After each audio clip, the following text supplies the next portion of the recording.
ಎಲ್ಲರಿಗೂ ನಮಸ್ಕಾರ. ನನ್ನ ಯೂಟ್ಯೂಬ್ ಚಾನಲ್ಗೆ ಸ್ವಾಗತ. ಆತ್ಮೀಯರೇ ಮತ್ತು ವಿದ್ಯಾರ್ಥಿಗಳೇ, ನಾನು ಉಡುಪಿ ದೊಡ್ಡನಗುಡ್ಡೆಯ ವಾಸಂತಿ ಅಂಬಲ್ಪಾಡಿ. ವಿದ್ಯಾರ್ಥಿಗಳೇ ಹಾಗೂ ಆತ್ಮೀಯರೇ, ನೀವಿನ್ನೂ ನನ್ನ ಚಾನಲ್ಗೆ ಹೊಸಬರಾಗಿದ್ದಲ್ಲಿ ಮೊದಲು ಸಬ್ಸ್ಕ್ರೈಬ್ ಮಾಡುವುದನ್ನು ಮರೆಯದಿರಿ. ಹಾಗೆ ಒಂದು ಲೈಕ್ ಕೊಡಿ, ಕಮೆಂಟ್ ಮಾಡಿ ಮತ್ತು ನಿಮ್ಮ ಸ್ನೇಹಿತರಿಗೂ ಕೂಡ ಶೇರ್ ಮಾಡಿ. ಆತ್ಮೀಯರೇ ಮತ್ತು ವಿದ್ಯಾರ್ಥಿಗಳೇ, ಇಂದಿನ ವಿಡಿಯೋದಲ್ಲಿ ನಾವು ರಾಘವಂಕ ಬರೆದ ಹರಿಶ್ಚಂದ್ರ ಕಾವ್ಯದಿಂದ ಆಯ್ದುಕೊಂಡಂತಹ ಸಪ್ತಮ ಸ್ಥಳಂ ಅನ್ನುವಂತಹ ಕಾವ್ಯಭಾಗದ ಸಾರಾಂಶವನ್ನು ನೋಡ್ತಾ ಹೋಗೋಣ. ವಿದ್ಯಾರ್ಥಿಗಳೇ, ಈಗಾಗಲೇ ನಾನು ರಾಘವಂಕ ಬರೆದಂಥ ಈ ಹರಿಶ್ಚಂದ್ರ ಕಾವ್ಯದ ಸಂಪೂರ್ಣ ಸಾರಾಂಶವನ್ನು ಒಂದು ವಿಡಿಯೋದಲ್ಲಿ ಹಾಕಿದ್ದೇನೆ. ನೀವು ಅಲ್ಲಿಗೂ ಕೂಡ ಭೇಟಿ ನೀಡಿ. ಈಗ ನಿಮಗೆ ಕೊಟ್ಟಿರುವಂಥದ್ದು ಸಪ್ತಮ ಸ್ಥಳಂ. ಈ ಸಪ್ತಮ ಸ್ಥಳಂ ಅನ್ನುವಂತಹ ಈ ಒಂದು ಕಾವ್ಯ ಭಾಗವನ್ನು ನೋಡುವ ಮೊದಲು ನಾವು ರಾಘವಂಕನ ಬಗ್ಗೆ ಸ್ವಲ್ಪ ತಿಳಿದುಕೊಳ್ಳೋಣ. ರಾಘವಂಕ 12ನೇ ಶತಮಾನದ ಉತ್ತರಾರ್ಧ ಮತ್ತು 13ನೇ ಶತಮಾನದ ಪೂರ್ವಾರ್ಧದಲ್ಲಿ ಜೀವಿಸಿದಂತಹ ಕವಿ.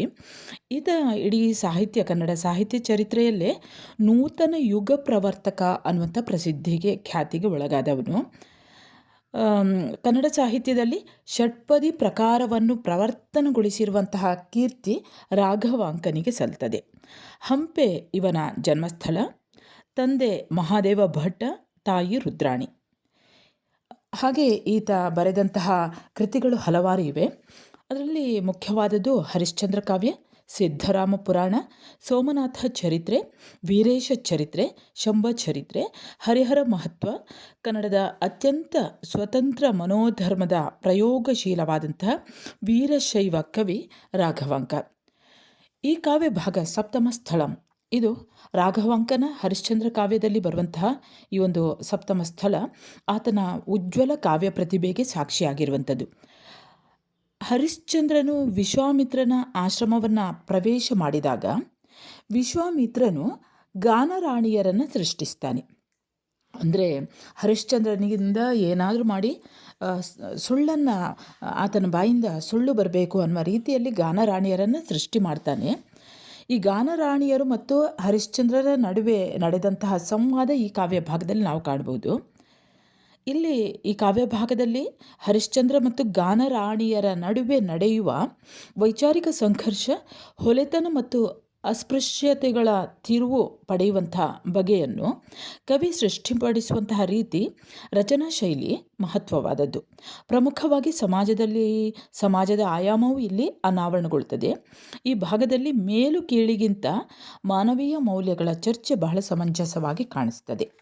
ವಿದ್ಯಾರ್ಥಿಗಳೇ, ಈಗ ನಾವು ನೇರವಾಗಿ ರಾಘವಾಂಕ ಬರೆದ ಹರಿಶ್ಚಂದ್ರ ಕಾವ್ಯದಿಂದ ಸಪ್ತಮ ಸ್ಥಳಂ ಅನ್ನುವಂಥದ್ದನ್ನು ನೋಡ್ತಾ ಹೋಗೋಣ. ವಿಶ್ವಾಮಿತ್ರನ ಆಶ್ರಮ ಪ್ರವೇಶ, ಹರಿಶ್ಚಂದ್ರ ಆಶ್ರಮವನ್ನು ಪ್ರವೇಶ ಮಾಡ್ತಾನೆ. ಹಾಗೆ ಅವರಿಬ್ಬರ ನಡುವೆ, ಅಂದರೆ ಗಾನರಾಣಿಯರು ಮತ್ತು ಹರಿಶ್ಚಂದ್ರನ ನಡುವೆ ನಡೆಯುವಂತಹ ಈ ಒಂದು ಸಂವಾದವನ್ನು ನಾವೀಗ ನೋಡೋಣ.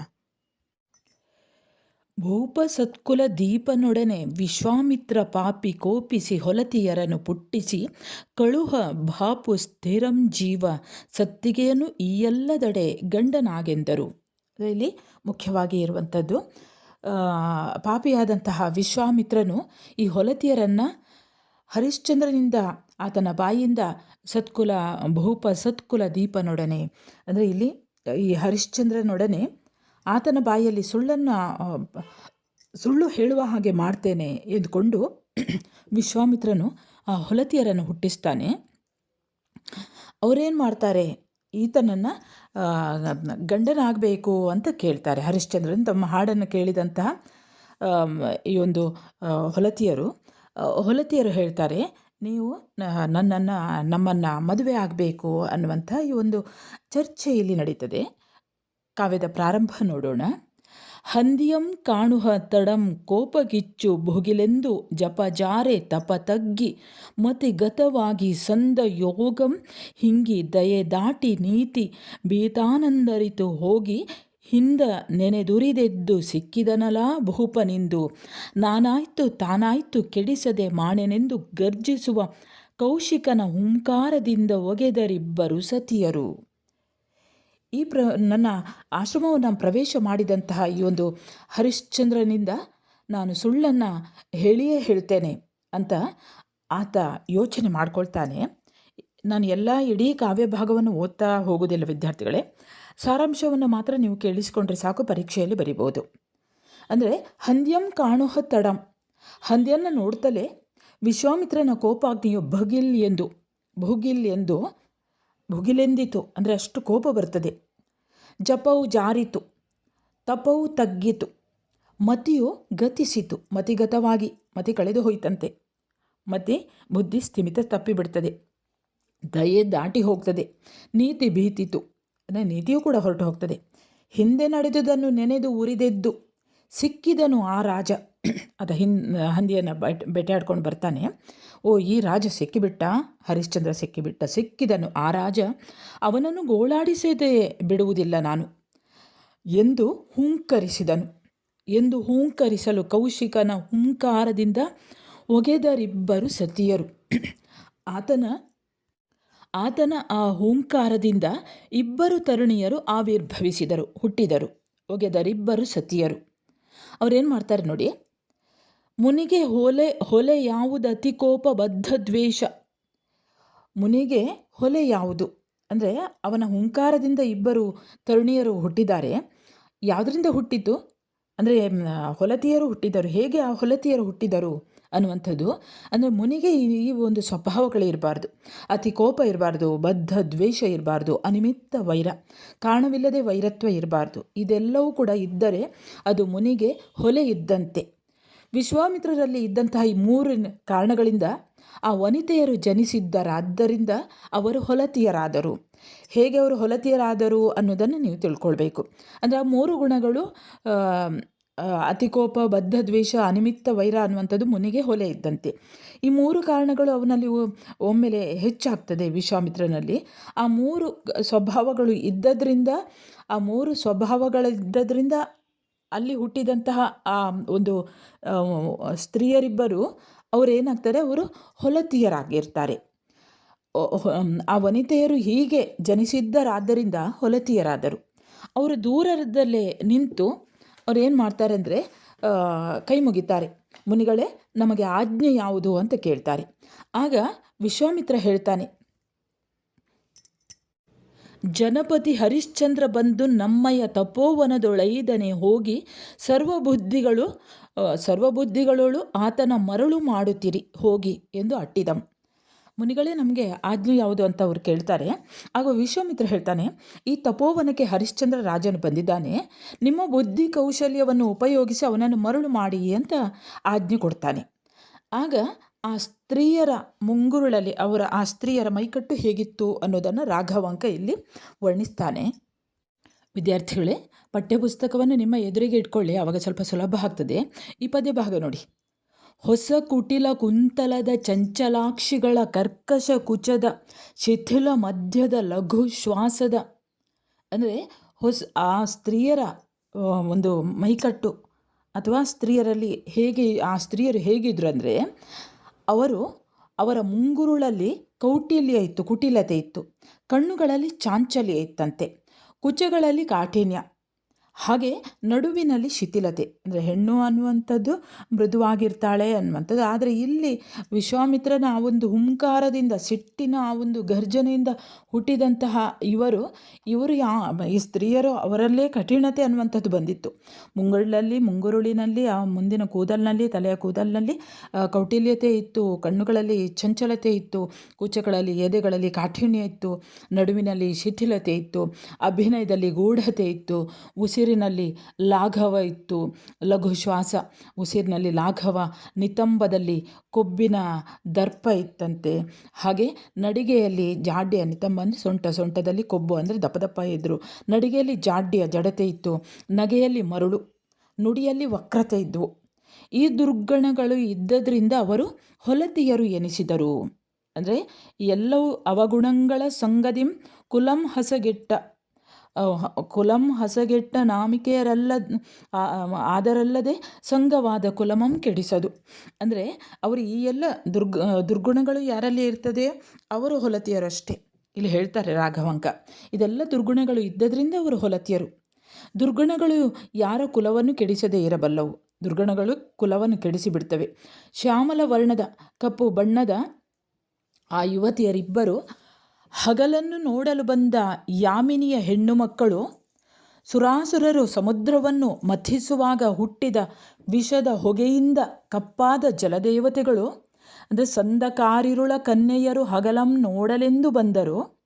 ಸುರಾಸುರರು ಅಂಬುದಿಯಂ ಮಥಿಸುವಂದು ಹೊಸ ವಿಷದ ಹೊಗೆಯೊಯ್ದು ಕಗ್ಗನೆ ಕಂದಿ ಜಲದೇವಿಯರು ಮನದಲ್ಲಿ ನೊಂದು ಮಾನಿಸರಾದರು.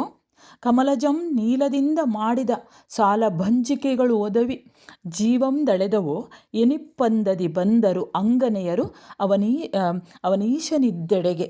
ಅಂದರೆ ಈ ಸ್ತ್ರೀಯರು ಯಾವ ರೀತಿ ಇದ್ದರು, ಹೇಗೆ ಅವರ ಮೈ ವರ್ಣ ಇತ್ತು ಅನ್ನೋದನ್ನು ರಾಘವಂಕ ಹೇಳ್ತಾರೆ. ಅವರು ಹಗಲನ್ನು ನೋಡಲು ಬಂದಂತಹ ಆ ಯಾಮಿನಿಯ ಹೆಣ್ಣು ಮಕ್ಕಳು, ಕತ್ತಲ್ನ ಆ ಹೆಣ್ಣು ಮಕ್ಕಳು ಅನ್ನುವ ರೀತಿಯಲ್ಲಿ ಸುರಾಸುರರು ಅಂದರೆ ರಾಕ್ಷಸರು ಮತ್ತು ದೇವತೆಗಳ ನಡುವೆ ಅಲ್ಲಿ ಸಮುದ್ರ ಮಥನ ಆಗಿರುವಂತಹ ಆ ಒಂದು ಕಥೆ ನಿಮಗೆ ಗೊತ್ತಿರ್ಬೋದು. ಆಗ ಮಥಿಸಿದಾಗ ಆ ಸಮುದ್ರ ಮಥನವನ್ನು ಮಾಡುವಾಗ ಒಂದು ವಿಷ ಹುಟ್ಟಿತಂತೆ, ಕಪ್ಪು ಕಪ್ಪಾದ ವಿಷ. ಅದರ ಹೊಗೆಯಿಂದ ಕಪ್ಪಾದ ಜಲದೇವತೆಗಳು ಅನ್ನುವ ರೀತಿಯಲ್ಲಿ ಬ್ರಹ್ಮನು ನೀಲಮಣಿಯಿಂದ ನಿರ್ಮಿಸಿದ ಪುತ್ಥಳಿಗಳು ಜೀವಕಳೆಯನ್ನು ಧರಿಸಿ ಬಂದವು.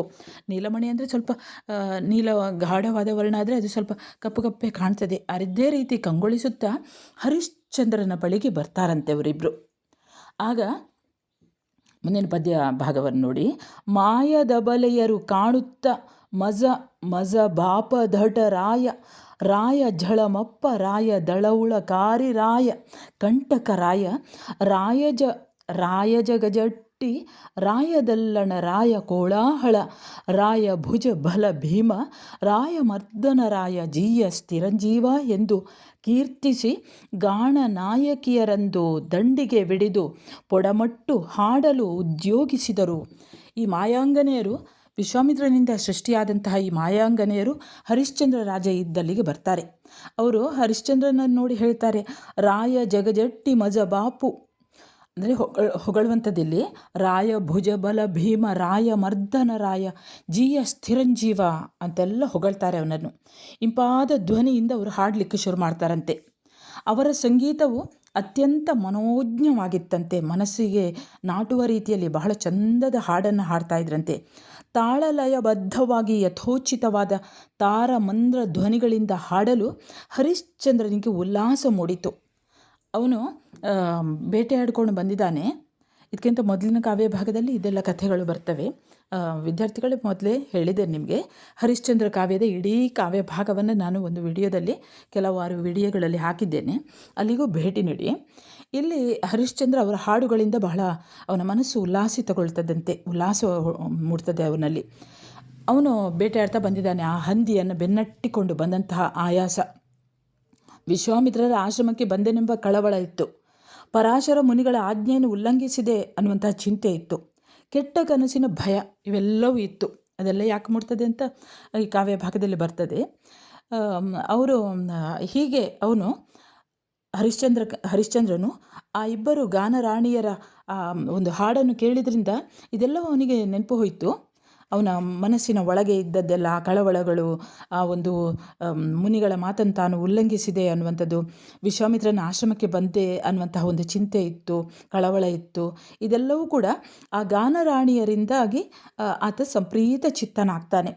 ಆತ ಬಹಳ ಖುಷಿಯಾಗ್ತದೆ ಅವನಿಗೆ. ಇದೆಲ್ಲವೂ ಕೂಡ ಅಂದರೆ ಆ ಒಂದು ಉಲ್ಲಾಸ ಅವನಲ್ಲಿ ಹುಡ್ತದೆ. ಆಗ ಅವನೇನು ಮಾಡ್ತಾನೆ ಅಂತ ನೋಡಿ. ಆತನು ಸಂಪ್ರೀತ ಚಿತ್ತನಾಗಿ ಆ ಒಂದು ಗಾನರಾಣಿಯರು ಎನಿಸಿದ ಆ ತರುಣಿಯರಿಗೆ ತನ್ನ ಆಭರಣಗಳನ್ನು ಕೊಡ್ತಾನಂತೆ.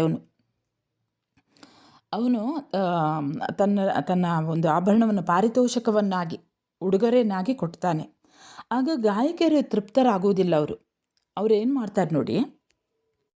ಅದೇ ಎಕ್ಕಲನ ಬಳಿವಿಡಿದು ಸುತ್ತಿದಾಸರನು ಮುನಿರಕ್ಕಸನ ಬನಕೆ ಬಂದ ಅಂಜಿಕೆಯನು ಎರಡನೆಯ ಮುಕ್ಕಣ್ಣ ನೆನಿಪ ಗುರುವಾಜ್ಞೆ ಗೆಟ್ಟು ಅಂದರೆ ಇಲ್ಲಿ ಎಕ್ಕಲನ ಬಳಿವಿಡಿದು ಅಂದರೆ ಆ ಹಂದಿಯನ್ನು ಓಡಿಸಿಕೊಂಡು ಬಂದಂತಹ ಒಂದು ಆಯಾಸ, ವಿಶ್ವಾಮಿತ್ರರ ಆಶ್ರಮಕ್ಕೆ ಬಂದೆ ಅನ್ನುವಂತಹ ಒಂದು ಕಳವಳ, ಗುರುವಿನ ಆಜ್ಞೆಯನ್ನು ಕೆಟ್ಟ ಒಂದು ಅಳಲು, ತಾನು ಮುನಿಗಳ ಆಜ್ಞೆಯನ್ನು ಉಲ್ಲಂಘಿಸಿದ್ದೆ ಅನ್ನುವಂತಹ ಒಂದು ಚಿಂತೆ, ಕೆಟ್ಟ ಕನಸ ಕಂಡ ಭಯ, ಇವೆಲ್ಲವೂ ಕೂಡ ಅವರಿಂದಾಗಿ ಮರೆಯಾಯಿತು. ಆ ಗಾನರಾಣಿಯರು ಹಾಡಿದ್ರಿಂದಾಗಿ ಆತನಿಗೆ ಅದೆಲ್ಲವೂ ಕೂಡ ಮರೆಯಾಯಿತು. ಹೀಗೆ ಸಮಯ ಸಮಯದ ಪಸಾಯಕ್ಕೆ ಮನವುಕ್ಕಿ ಸರ್ವಾಭರಣಮಂ ಗಾಣರಾಣಿಯರಿಗೆ ಇತ್ತನು. ಅಂದರೆ ಗಾಣರಾಣಿಯರು ಅಂದರೆ ಗಾನರಾಣಿಯರು. ಈ ಹಾಡನ್ನು ಹಾಡಿದಂತಹ ರಾಣಿಯರಿಗೆ, ಆ ತರುಣಿಯರಿಗೆ ತನ್ನ ಆಭರಣವನ್ನು ಅವರಿಗೆ ಪಾರಿತೋಷಕವಾಗಿ ಅವನು ಕೊಡ್ತಾನೆ. ಆದರೆ ಅವರಿಗೆ ತೃಪ್ತಿ ಆಗುವುದಿಲ್ಲ. ಅವರು ಏನು ಹೇಳ್ತಾರೆ ನೋಡಿ, ಬಡತನದ ಹೊತ್ತಾನೆ ದೊರಕಿ ಫಲವೇನು, ನೀರು ಅಡಸಿದ್ದ ಹೊತ್ತು ಆಜ್ಯ ದೊರಕಿ ಫಲವೇನು, ರುಜೆಯಡಸಿ ಕೆಡೆದಿಹ ಹೊತ್ತು ರಂಭೆ ದೊರೆಕೊಂಡಲ್ಲಿ ಫಲವೇನು, ಸಾವ ಹೊತ್ತು ಪೊಡವಿಯೊಡೆತನ ದೊರಕಿ ಫಲವೇನು, ಕಡುಬಿಸಿಲು ಹೊಡೆದು ಬೆಂಡಾಗಿ ಬೀಳುವ ಯಮಗೆ ನೀನೊಲಿದು ಮಣಿದೊಡಿಗೆಗಳನ್ನು ಇಟ್ಟು ಫಲವೇನು, ಬಹುನಾಥ ಹೇಳು ಎನ್ನುತ್ತಾ ಮತ್ತಿಂತೆಂದರು.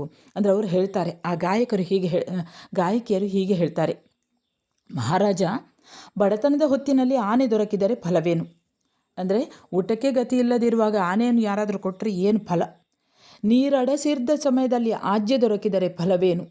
ಬಾಯಾರಿಕೆ ಆಗಿರುವಂತಹ ಸಮಯದಲ್ಲಿ ಸಣ್ಣದಾಗಿ ಕೊಡುವಂತಹ ಒಂದು ತೀರ್ಥ ದೊರಕಿದರೆ, ಆಜ್ಯ ದೊರಕಿದರೆ ಅದರಿಂದ ಫಲವೇನು? ರೋಗದಿಂದ ನರಳುತ್ತಾ ಬಿದ್ದಿರುವಾಗ ರಂಭೆ ದೊರಕಿದರೆ ಏನು ಪ್ರಯೋಜನ? ಸಾಯುವ ಕಾಲದಲ್ಲಿ ಪೊಡವೆಯ ಒಡೆತನ ದೊರಕಿದರೆ ಏನು ಪ್ರಯೋಜನ? ಕಡುಬಿಸಿಲು ಹೊಡೆದು ಬೆಂಡಾಗಿ ಬೀಳುವಂತಹ ನಮಗೆ ನೀನು ಒಲಿದು ಮಣಿದೊಡಿಗೆಗಳನ್ನು ಇತ್ತರೆ ನಮಗೆ ಅದರಿಂದ ಫಲವೇನು? ಅರಸ, ಕಡಲಲ್ಲಿ ಬಿದ್ದವನಿಗೆ ತೆಪ್ಪವನ್ನು, ಕಡುಬಡವನಿಗೆ ಚಿನ್ನವನ್ನು, ರೋಗಿಗೆ ಅಮೃತವನ್ನು ಇತ್ತರೆ ಅವರು ಎಷ್ಟು ಹರ್ಷದಿಂದ ನಲಿಯುವರು ಎಂಬುದನ್ನು ನೆನೆಸಿಕೊ. ಸುಡನೆ ಸುಡುವ ಈ ಬಿಸಿಲ ಸೆಕೆಯಿಂದ ಬಾಯಿ ಬಿಡುವ ನಮಗೆ ನಿನ್ನ ಮುತ್ತಿನ ಸತ್ತಿಗೆಯನ್ನು ಇತ್ತು ಸಲಹು ಅಂತ ಹೇಳ್ತಾರೆ ಅವರು. ಅದೇ ಕಡಲೊಳಾಳುವಂಗೆ ತೆಪ್ಪವನು, ದಾರಿದ್ರಂಗೆ ಕಡವರವನು, ಅತಿರೋಗಿಗೆ ಅಮೃತವನ್ನು ಕೊಟ್ಟೊಡೆ ಅವರ ಅಡಿಗಡಿಗೆ ಅದಾವ ಹರುಷವನ್ನು ಎಯ್ಯು ಎಂದು ಇಪ್ಪವರಂ ಪೋಲ್ವರಿ ಪೊತ್ತಿನ ಸುಡುಸುಡನೆ ಸುಡುವ ಬಿರುಬಿಸಿಲ ಸೆಕೆ ಉಸಿರ ಬಿಸಿ ಹೊಡೆದು ಉದುರಿ ಹೊತ್ತಿ ಬಾಯಿಬತ್ತಿ ಡಗೆಸುತ್ತಿ ಸಾವಡಸುತ್ತಿರೆ ನಿನ್ನ ಮುತ್ತಿನ ಸತ್ತಿಗೆಯನ್ನಿತ್ತು ಸಲಹು ಭೂಭುಜ ಎಂದರು. ಅಂದರೆ ನಮಗೆ ಇದರಿಂದ ನೀನು ಕೊಟ್ಟಂತಹ ಈ ಒಂದು ಆಭರಣದಿಂದ ನಮಗೆ ಏನೂ ಪ್ರಯೋಜನ ಇಲ್ಲ. ಇದು ಯಾವ ರೀತಿ ಅಂದರೆ, ಅರಸ, ನೀನು ಹೀಗೆ ಮಾಡು, ಕಡಲಲ್ಲಿ ಬಿದ್ದವನಿಗೆ ತೆಪ್ಪವನ್ನು, ಕಡುಬಡವನಿಗೆ ಚಿನ್ನವನ್ನು, ರೋಗಿಗೆ ಅಮೃತವನ್ನು ಇತ್ತರೆ ಅವರು ಎಷ್ಟು ಹರ್ಷದಿಂದ ಇರ್ತಾರೆ ಅನ್ನುವಂಥದ್ದನ್ನು ಯೋಚನೆ ಮಾಡು. ಸುಡನೆ ಸುಡುವ ಈ ಬಿಸಿಲ ಸೆಕೆಯಿಂದ ಬಾಯಿ ಬಿಡುವ ನಮಗೆ ನಿನ್ನ ಮುತ್ತಿನ ಸತ್ತಿಗೆಯನ್ನು ಇತ್ತು ಸಲಹು. ಈ ಪದ್ಯ ಭಾಗ ಗಮನಿಸಿ. ರವಿಕುಲದ ಪೀಳಿಗೆಯೊಳು ಒಗೆದ ರಾಯರ್ಗೆ ಪಟ್ಟವ ಕಟ್ಟುವಂದಿದಿಲ್ಲದೊಡೆ ಅರಸುತನ ಸಲ್ಲದು ಅವನಿಯೊಳು ಯುದ್ಧರಂಗದೊಳಿದಂ ಕಂಡ ಹಗೆಗಳ್ ನಿಲ್ಲದರಿ ಕೆಳಗಿ ಕವಿದ ನೆಳಲೊಳ್ ಆವನಿರ್ದನ್ ಆತಂಗೆ ತಾಂ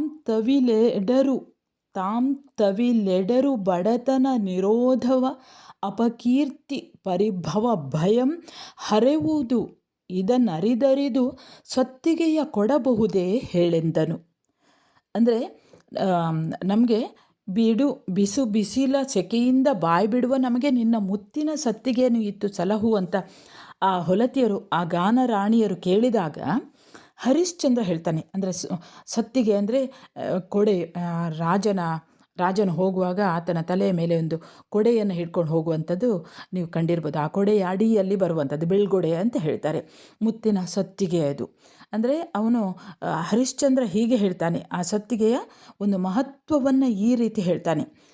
ರವಿಕುಲದ ಪೀಳಿಗೆಯ ರಾಯರಿಗೆ ಪಟ್ಟವ ಕಟ್ಟುವಂದು, ಅಂದರೆ ರವಿಕುಲದ ರಾಜರು ಯಾರಿದ್ದಾರೆ ಆತನಿಗೆ ಆ ಪಟ್ಟವನ್ನು ಕಟ್ಟುವ ದಿನ, ರಾಜನಾಗುವಂಥ ಅಧಿಕಾರ ಕೊಡುವ ದಿನ ಸತ್ತಿಗೆ ಇಲ್ಲದೊಡೆ ಅವರಿಗೆ ಅರಸುತನ ಸಲ್ಲದು. ಇದನ್ನು ಕಂಡ ಹಗೆಗಳು ಯುದ್ಧರಂಗದಲ್ಲಿ ನಿಲ್ಲದೆ ಓಡುವರು. ಅಂದರೆ ಯಾವನಲ್ಲಿ ಈ ಬೆಳ್ಗೊಡೆ, ಈ ಮುತ್ತಿನ ಸತ್ತಿಗೆ ಇದೆಯೋ ಅವರನ್ನು ಕಂಡಾಗ ಹಗೆಗಳು ಕೂಡ ಯುದ್ಧರಂಗದಲ್ಲಿ ನಿಲ್ಲದೆ ಓಡುವರು. ಅವನ ಎದುರಿಗೆ ಯುದ್ಧ ಮಾಡಲಿಕ್ಕೂ ಕೂಡ ಬರುವುದಿಲ್ಲ. ಇದರ ನೆರಳಿನಲ್ಲಿ ಇರುವಂತಹ ರಾಜನ ಬಳಿಯಲ್ಲಿ ಎಡರಾಗಲಿ ಅಥವಾ ಬಡತನ ಆಗಲಿ, ಅಪಕೀರ್ತಿಗಳಾಗಲಿ, ಅಪಜಯಗಳಾಗಲಿ ಇವು ಯಾವುದೂ ಕೂಡ ಸುಳಿಯುವುದಿಲ್ಲ. ಇದನ್ನು ಕೂಡ ಇದನ್ನು ಅರಿತು ನಾನು ಈ ಶ್ವೇತಛತ್ರವನ್ನು, ಅಂದರೆ ಛತ್ರಿ ಅಂದರೆ ಕೊಡೆ, ಈ ಬೆಳ್ಗೊಡೆಯನ್ನು ಕೊಡಲು ಶಕ್ಯವೇ ಅಂತ ಆತ ಕೇಳ್ತಾನೆ. ಆಗ ಗಾಯಕಿಯರು ಏನು ಹೇಳ್ತಾರೆ ಅಂದರೆ ತಾನು ಕೊಡುವುದಿಲ್ಲ. ಮುತ್ತಿನ ಸತ್ತಿಗೆಯನ್ನು ಅವರು ಆ ಗಾನ ರಾಣಿಯರು ಕೇಳಿದಾಗ ಆತ ಅದನ್ನು ನಿರಾಕರಿಸ್ತಾನೆ, ಹರಿಶ್ಚಂದ್ರ ನಿರಾಕರಿಸ್ತಾನೆ. ಆಗ ಮುಂದಿನ ಭಾಗದಲ್ಲಿ ನೋಡಿ, ಕೊಡಬಾರದೊಡವೆಯಂ ಕೊಡುವುದರಿದೈಸೆ ಕೊಡು ಒಡವೆಗಳನ್ನು ಆರಾದಡಂ ಕೊಡರೆ ಹೇಳು ಎನ್ನಲು ಬಿಡೆಬೇಡುವರ ಬಾಯಿ ಹರಿವುದೇ ಬೇಡಿದುದ ನೀವ ದೊರೆಯಾವನೆನಲು ಕೊಡರೆ ಮುನ್ನಿನ ಬಲಿ ದಧೀಚಿ ಶಿಬಿಗಳು ಬೇಡಿದೊಡವೆಗಳನ್ನು ಎನಲು ಅದೇಂ ತ್ಯಾಗವೇ ದಾನಗುಣವೆಡಿದೈಸಲೇ ಕೊಟ್ಟರೆನಲೊಂದು ದಾನವೇ ನೀನಿದಂ ಕೊಡಲೆಂದರು. ಅಂದರೆ ಅವರಿಬ್ಬರ ನಡುವೆ, ಈ ಹರಿಶ್ಚಂದ್ರ ಮತ್ತು ಗಾನರಾಣಿಯರ ನಡುವೆ ಸಂಭಾಷಣೆ ನಡೀತದೆ. ಗಾಯಕಿಯರು ಹೇಳ್ತಾರೆ, ಕೊಡಬಾರದ ಒಡವೆಯಂ ಕೊಡುವುದರಿದೈಸೆ. ಕೊಡಬಹುದಾದಂತಹ ಒಡವೆಯನ್ನು ಯಾರೂ ಕೂಡ ಕೊಡ್ತಾರೆ, ಯಾರಾದರೂ ಕೊಡುವರು, ಅದರಲ್ಲಿ ಏನು ಹೆಚ್ಚಳ. ಕೊಡುವ ಒಡವೆಗಳನ್ನು ಬೇಡಿದುದನ್ನು ಕೊಡುವುದು ದೊರೆಯ ದೊಡ್ಡತನ. ಅಂದರೆ ನಾವು ಏನು ಕೇಳಿದೆವು, ಈಗ ಆಭರಣ ನೀನೇನೋ ಕೊಡ್ಬೋದು, ಅದು ಯಾರು ಬೇಕಾದರೂ ಕೊಡ್ತಾರೆ. ಕೇಳಿದರೆ ಯಾರು ಬೇಕಾದರೂ ಅದು ಕೊಡಬಹುದಾದಂಥ ಒಡವೆಯನ್ನು ಯಾರಾದರೂ ಕೊಡ್ತಾರೆ, ಅದರಲ್ಲಿ ಏನು ಹೆಚ್ಚಳ ಬಂತು. ನೀನು ಬೇಡಿದುದನ್ನು, ನಾವು ಏನನ್ನು ಬೇಡಿದ್ದೇವೋ ಅದನ್ನು ನೀನು ಕೊಡುವಂಥದ್ದು ದೊರೆಯ ಹೆಚ್ಚಳ, ಅದು ದೊರೆಯ ದೊಡ್ಡತನ ಅಂತ ಹೇಳಿದಾಗ ಹರಿಶ್ಚಂದ್ರ ಹೇಳ್ತಾನೆ, ಬೇಡುವುದಕ್ಕೇನು, ಬೇಡುವವರ ಬಾಯಿ ಹರಿಯುವುದೇ, ಬೇಡುವವರ ಬಾಯಿ ಹರಿಯುವುದೇ ಬೇಡಿದುದನ್ನು ಈವ ದೊರೆ ಯಾರು. ಅಂದರೆ ಬೇಡುವುದಕ್ಕೇನು, ಬೇಡುವವರ ಬಾಯಿ ಹರಿಯುವುದೇ, ಈ ಜಗತ್ತಿನಲ್ಲಿ ಬೇಡಿದುದನ್ನೆಲ್ಲ ಕೊಡುವ ದೊರೆ ಯಾರು, ಅಂದರೆ ಈವರೆಗೆ ಯಾರು ಹಾಗೆಲ್ಲ ಕೊಟ್ಟಿದ್ದಾರೆ ಅಂತ ಹರಿಶ್ಚಂದ್ರ ಕೇಳಿದಾಗ ಆ ಗಾಯಕಿಯರು ಹೇಳ್ತಾರೆ, ಬಲಿಚಕ್ರವರ್ತಿ ಈ ಮುನ್ನ ಕೊಟ್ಟವರಿದ್ದಾರೆ. ಬಲಿಚಕ್ರವರ್ತಿ, ಶಿಬಿ, ದಧೀಚಿಗಳು ಬೇಡಿದುದೆಲ್ಲವನ್ನು ಕೊಡಲಿಲ್ಲವೇ ಅಂತ ಈ ಗಾಯಕಿಯರು ಹೇಳ್ತಾರೆ. ಆಗ ಹರಿಶ್ಚಂದ್ರ ಹೇಳ್ತಾನೆ, ಅದು ಸಂತೋಷದಿಂದ ಕೇಳಿದುದನ್ನು ಕೊಡಲು ಅದು ತ್ಯಾಗ ಬುದ್ಧಿಯೇ ಬೇರೆ. ಅಂದರೆ ಸಂತೋಷದಿಂದ ಕೊಡುವಂಥ ಒಂದು ತ್ಯಾಗ ಬುದ್ಧಿಯೇ ಬೇರೆ, ಪಾತ್ರವನ್ನು ಅರಿತು ಕೊಡುವ ದಾನಗುಣವೇ ಬೇರೆ. ಬಲಿ ಮೊದಲಾದವರು ಕೊಟ್ಟದ್ದು ಅವರ ದಾನ ಬುದ್ಧಿಯಿಂದ. ನಾನು ದಾನ ಮಾಡಿದ್ದಲ್ಲ, ನಾನು ಖುಷಿಯಿಂದ ಕೊಟ್ಟದ್ದು, ಸಂತೋಷದಿಂದ ಕೊಡುವಂಥ ತ್ಯಾಗ ಬುದ್ಧಿ ನನ್ನದು. ಆಭರಣವನ್ನು ಕೊಟ್ಟಿದ್ದೇನೆ, ಅದನ್ನು ನೀವು ತೆಗೆದುಕೊಳ್ಬೇಕು. ನೀವು ಹೀಗೆ ಶಿಬಿ, ದಧೀಚಿ, ಬಲಿಚಕ್ರವರ್ತಿಗಳು ಕೊಟ್ಟಿದ್ದಾರೆ ಅಂತ ಹೇಳ್ತೀರಲ್ಲ, ಅದು ದಾನ ಬುದ್ಧಿ ಬೇರೆ, ಖುಷಿಯಿಂದ ಕೊಡುವಂಥ ತ್ಯಾಗ ಬುದ್ಧಿ ಬೇರೆ ಅನ್ನೋದನ್ನು ಅವರೆಲ್ಲ ಕೊಟ್ಟದ್ದು ದಾನ ಬುದ್ಧಿಯಿಂದ ಅಂತ ಹೇಳಿದಾಗ ಇವರು ಹೇಳ್ತಾರೆ, ಅರಸ, ನಿನ್ನ ಆ ಒಂದು ಸತ್ತಿಗೆ ಇದೆಯಲ್ಲ, ಅದನ್ನು ಅರಸ ನಿನ್ನ ಸತ್ತಿಗೆಯನ್ನು ದಾನ ಬುದ್ಧಿಯಿಂದಲೇ ಕೊಡುವಂಥ ಗಾಯಕಿಯರು ಹೇಳ್ತಾರೆ. ಪಾಡಿ ಮೆಚ್ಚಿಸಿದ ಕಥದಿಂ ತ್ಯಾಗವಾಸತ್ತು ಬೇಡಿದುದರೆಂ ದಾನ ಹವಣಿನ ಪದಸ್ಥಿಕೆಯ ಜೋಡಿ ಉಂಟು ಅದರೊಳು ಉಪಕಾರ ಕೌಶಿಕನ ಹೆಸರಿಂಗಿತ್ತಡೆ ಆರಾಧನೆ ಗಾಡಿಗಾತಿಯರಾಗಿ ವಿಠಲಕ್ಷಣಂ ಮನದ ಪಾಡರೆಯಲೆಂದೇ ಅದರಿಂ ಸಲುಗೆ ಶಂಕಿಸದ ನೀಡಿದೊಡೆ ಕೀರ್ತಿ ಕರುಣಿಸಿ ಕೊಡಲು ಪುಣ್ಯವೀ ಸತ್ತಿಗೆಯಳು ಅಹುದು ಎಂದರು. ಅಂದರೆ ಗಾಯಕರು ಅದೇ ಹೇಳ್ತಾರೆ, ಅರಸ ನೀನು ನಿನ್ನ ತ್ಯಾಗ ಬುದ್ಧಿಯಿಂದ, ನಿನ್ನ ದಾನ ಬುದ್ಧಿಯಿಂದ ನಮಗೆ ಆ ಸತ್ತಿಗೆಯನ್ನು ಕೊಡು ಅಂತ ಹೇಳಿದಾಗ ಹರಿಶ್ಚಂದ್ರ ಹೇಳ್ತಾನೆ, ಹಾಗಲ್ಲ, ಹಾಡಿನನ್ನು ನೀವು ಮೆಚ್ಚಿಸಿದ ಹೌದು, ಪಾಡಿ ಮೆಚ್ಚಿಸಿದ ಕಥದಿಂ ತ್ಯಾಗದಿಂದ ನನ್ನನ್ನು ನೀವು ಹಾಡಿ ಮೆಚ್ಚಿಸಿದ್ದೀರಿ, ಹಾಗಾಗಿ ನಾನು ಉಡುಗೊರೆಯಾಗಿ ನಾನು ಕೊಟ್ಟಿದ್ದೇನೆ. ಇದು ತ್ಯಾಗ. ಉದ್ದೇಶಪೂರ್ವಕವಾಗಿ ಯಾಚಿಸಿದವರ ಅರ್ಹತೆಯನ್ನು ಗಮನಿಸಿ ಕೊಡುವುದು ದಾನ. ತ್ಯಾಗದಾನಗಳಲ್ಲಿ ತಾರತಮ್ಯ ಉಂಟು, ಅಂದರೆ ಅದರ ಎರಡರಲ್ಲಿಯೂ ಕೂಡ ವ್ಯತ್ಯಾಸಗಳು ಉಂಟು. ದಾನ ಬೇರೆ, ತ್ಯಾಗ ಬೇರೆ. ತ್ಯಾಗದಾನ ಬೇರೆ. ನಿಮ್ಮಂಥವರಿಗೆ ಕೊಟ್ಟರೆ ಅದು ಉಪಕಾರ, ವಿಶ್ವಾಮಿತ್ರನಂತಹ ಮಹಾತ್ಮರಿಗೆ ಕೊಟ್ಟರೆ ಅದು ಆರಾಧನೆ ಅನಿಸ್ತದೆ ಅಂತ ಹರಿಶ್ಚಂದ್ರ ಹೇಳ್ತಾನೆ. ಆಗ ಈ ಗಾಯಕಿಯರು ಹೇಳ್ತಾರೆ, ನಾವು ಗಾಡಿಗಾತಿಯರು ಅಂದರೆ ಗಾನರಾಣಿಯರು, ಗಾಡಿಗಾತಿಯರಾಗಿ ವಿಠಲಕ್ಷಣಂ, ನಾವು ಗಾಡಿಗಾತಿಯರು ಮಹಾರಾಜ, ನಿಶಂಕೆಯಿಂದ, ನೀನು ಯಾವುದೇ ಶಂಕಿಸದೆ, ನೀನು ನಮ್ಮ ಮೇಲೆ ಶಂಕೆ ಮಾಡದೆ ನಿಶಂಕೆಯಿಂದ ಸತ್ತಿಗೆಯನ್ನು ಕೊಟ್ಟರೆ ನಿನಗೆ ಕೀರ್ತಿ ಬರುತ್ತದೆ, ಕರುಣಿಸಿಕೊಟ್ಟರೆ ಪುಣ್ಯ ಬರ್ತದೆ ಅಂತ ಹೇಳ್ತಾರೆ. ಆಗ ಹರಿಶ್ಚಂದ್ರ ಹೇಳ್ತಾನೆ, ಅನುನಯದೊಳೆಲ್ಲಮಂ ಕೊಡಬಹುದು ಬಿಡಬಹುದು, ಜನನಿಯಂ ಜನಕನಂ ನಲ್ಲಳಂ ದೈವಮಂ ಮನವಾರೆ ನಂಬಿ ನಚ್ಚಿರ್ದ ಪರಿವಾರಮಂ ಬಿಡುವ ಅತಿಕಲಿಗಳು ಜನರೊಳಗೆ ಜನಿಸಿದರೆಂದೆನಲು ನೀನೀಗ ಪೇಳ್ದನಿತರೊಳ್ ಬೇಡಿದಡೆ ಕೊಡಬೇಡ ಕೊಡೆಯನೀಯನೆ ಲೋಭವೇ ಕರಸ ಅಲ್ಲದೆ ಬೇರೆ ಮಾತೆ ಪಿತರಿಲ್ಲೆಂದನು. ಅಂದರೆ ಗಾಯಕಿಯರು ಅದೇ ನಮಗೆ ಈ ಮುತ್ತಿನ ಸತ್ತಿಗೆ ಬೇಕು ಅಂತ ಹೇಳಿದಾಗ ನಾವು ಗಾಡಿಗಾತಿಯರು ಮಹಾರಾಜ ನಿಶ್ಚಿಂತೆಯಿಂದ ನಿಶಂಕೆಯಿಂದ ಆ ಸತ್ತಿಗೆಯನ್ನು ಕೊಟ್ಟರೆ ನಿನಗೆ ಕೀರ್ತಿ ಬರ್ತದೆ, ಕರುಣಿಸಿ ಕೊಟ್ಟರೆ ಪುಣ್ಯ ಬರ್ತದೆ ಅಂತ ಹೇಳಿದಾಗ ಇವನು ಹರಿಶ್ಚಂದ್ರ ಹೇಳ್ತಾನೆ, ತ್ಯಾಗ ಬುದ್ಧಿಯಿಂದ ಕೊಡಬಹುದು, ಬಿಡಬಹುದು. ಆದರೆ ತನ್ನ ತಂದೆ ತಾಯಿಗಳನ್ನು ಅನುನಯದೊಳು ಎಲ್ಲಮಂ ಕೊಡಬಹುದು, ಬಿಡಬಹುದು. ತ್ಯಾಗಬುದ್ಧಿಯಿಂದ ಎಲ್ಲವನ್ನು ಕೊಡಬಹುದು, ಬಿಡಬಹುದು. ಆದರೆ ಜನನಿಯಂ ಜನಕನಂ ನಲ್ಲಳಂ ದೈವಮಂ ಮನೆವಾರೆ ನಂಬಿ ನಚ್ಚಿರ್ದ ಪರಿವಾರಮಂ ಕೊಡುವ ಬಿಡುವ ಅತಿಕಲಿಗಳು ಜನರೊಳಗೆ ಜನಿಸಿದರು. ಅಂದರೆ ತನ್ನ ತಂದೆ ತಾಯಿಗಳನ್ನು, ಕೈ ಹಿಡಿದ ಮಡದಿಯರನ್ನು, ಆರಾಧ್ಯ ದೇವತೆಗಳನ್ನು ಸ್ವಾಮಿ ಭಕ್ತಿಯಿಂದ ಸೇವಿಸುವ ಸೇನಾ ಪರಿವಾರಗಳನ್ನು ತ್ಯಾಗ ಮಾಡುವಂತಹ ಈ ಧೀರರು ಈ ಜಗತ್ತಿನಲ್ಲಿ ಜನಿಸಿರಲಾರರು ಅಂತ ಹೇಳ್ತಾರೆ. ಜನದೊಳಗೆ ಜನಿಸರು ಎಂದೆನಲು ಈ ಧೀರರು, ಅಂತಹ ಧೀರರು ಯಾರೂ ಕೂಡ ಹುಟ್ಟಿರಲಿಕ್ಕಿಲ್ಲ. ತನ್ನ ತಂದೆ ತಾಯಿಗಳನ್ನು, ಹೆಂಡತಿಯನ್ನು, ದೇವರನ್ನು, ಸ್ವಾಮಿ ಭಕ್ತರಾದಂಥ ಸೇನಾ ಪರಿವಾರವನ್ನು ತ್ಯಾಗ ಮಾಡುವಂತಹ ಧೀರರು ಈ ಜಗತ್ತಿನಲ್ಲೇ ಹುಟ್ಟಿರಲಿಕ್ಕಿಲ್ಲ ಅಂತ ಹೇಳಿದಾಗ ಆಗ ಗಾಯಕರು ಹೇಳ್ತಾರೆ, ಏನು ಹೇಳ್ತಾರೆ ಅಂದರೆ, ಲೋಗರಿಗೆ ಕೊಡಬಾರದಾಗಿ ಸತಿ ವಂಶಗತವಾಗಿ ಬಂದುದರಿಂದ ತಂದೆ ಪಟ್ಟವ ಕಟ್ಟುವಾಗಲು ಅರ್ಚಿಸಿಕೊಂಬುದಾಗಿ ದೈವಮಂ ನೆಳಲ ತಂಪನೊಸೆದೀವುದಾಗಿ ಸಾಗಿಸುವ ತಾಯಿ ಧುರದೊಳರಿಗಳಂ ನಡುಗಿಸುವುದಾಗಿ ಚತುರಂಗ ಬಲವೆನಿಸಿತಿ ಛತ್ರವೆಂಬಾಗಳ್ ಅರಿದರಿದು ಬೇಡುವ ಅತಿ ಮರುಳರೆನ್ನರೇ ಮೂಜಗದೊಳ್. ಗಾಯಕರು ಹೇಳ್ತಾರೆ, ನೀನು ಏನೆಲ್ಲ ಹೇಳಿದ್ದಿ ನೋಡು, ಅಪ್ಪ ಅಮ್ಮನನ್ನು, ಹೆಂಡತಿಯನ್ನು ಕೊಡುವುದಿಲ್ಲ ಅಂತ ಹೇಳಿದಾಗ ನೀನು ಹೇಳಿದ ಯಾವ ವಸ್ತುವನ್ನು ನಾವು ಕೇಳಿಲ್ಲವಲ್ಲ, ನಾವು ಕೇಳಿದ್ದು ಬರೀ ಸತ್ತಿಗೆಯನ್ನು, ನಿನ್ನ ಆ ಒಂದು ಬೆಳ್ಗೊಡೆಯನ್ನು, ಶ್ವೇತಛತ್ರವನ್ನು ಅಂತ ಹೇಳಿದಾಗ ಹರಿಶ್ಚಂದ್ರ ಹೇಳ್ತಾನೆ, ಈ ಸತ್ತಿಗೆಯೇ ನನ್ನ ತಾಯಿ ತಂದೆಗಳು, ಇವರೇ ನೀವು ಯಾವುದನ್ನು ಕೇಳ್ತೀರಿ ನೋಡಿ ಅದೇ ನನ್ನ ತಂದೆ ತಾಯಿಗಳು. ಹಾಗೆ ಇದು ಈ ನೆಳಲ ತಂಪನ್ನು ಕೊಡುವುದರಿಂದ ಈ ಸತ್ತಿಗೆ ಇದೆ ಅಲ್ಲ, ಅದು ನನಗೆ ತಂಪನ್ನು ಕೊಡ್ತದೆ. ಹಾಗಾಗಿ ಅದು ನನ್ನ ತಾಯಿ, ವಂಶ ಪರಂಪರೆಯಿಂದ ಬಂದದ್ದು, ಅದು ನನ್ನಿಂದ ಬಂದದ್ದಲ್ಲ, ಹಿಂದಿನಿಂದ ಬಂದದ್ದು. ಹಾಗಾಗಿ ಅದು ತಂದೆ. ಪರರಿಗೆ ಕೊಡಬಾರದ ವಸ್ತುವಾದದ್ರಿಂದ ಅದು ಮಡದಿಯನ್ನು ಇನ್ನೊಬ್ಬರಿಗೆ ಕೊಡಬಾರ್ದು, ಅದು ತಪ್ಪಾಗ್ತದೆ, ಅದು ಲೋಕ ಮೆಚ್ಚುವಂಥದ್ದಲ್ಲ. ಹಾಗಾಗಿ ಇದು ಕೂಡ ನನ್ನ ಈ ಸತ್ತಿಗೆ ಕೂಡ ಅದು ನನ್ನ ಮಡದಿ, ಪರರಿಗೆ ಕೊಡಬಾರದ ವಸ್ತುವಾದದ್ರಿಂದ ಮಡದಿ. ಪಟ್ಟಾಭಿಷೇಕ ಸಮಯದಲ್ಲಿ ಪೂಜಿಸಲ್ಪಡುವುದರಿಂದ ಅದು ನನ್ನ ಆರಾಧ್ಯ ದೈವ.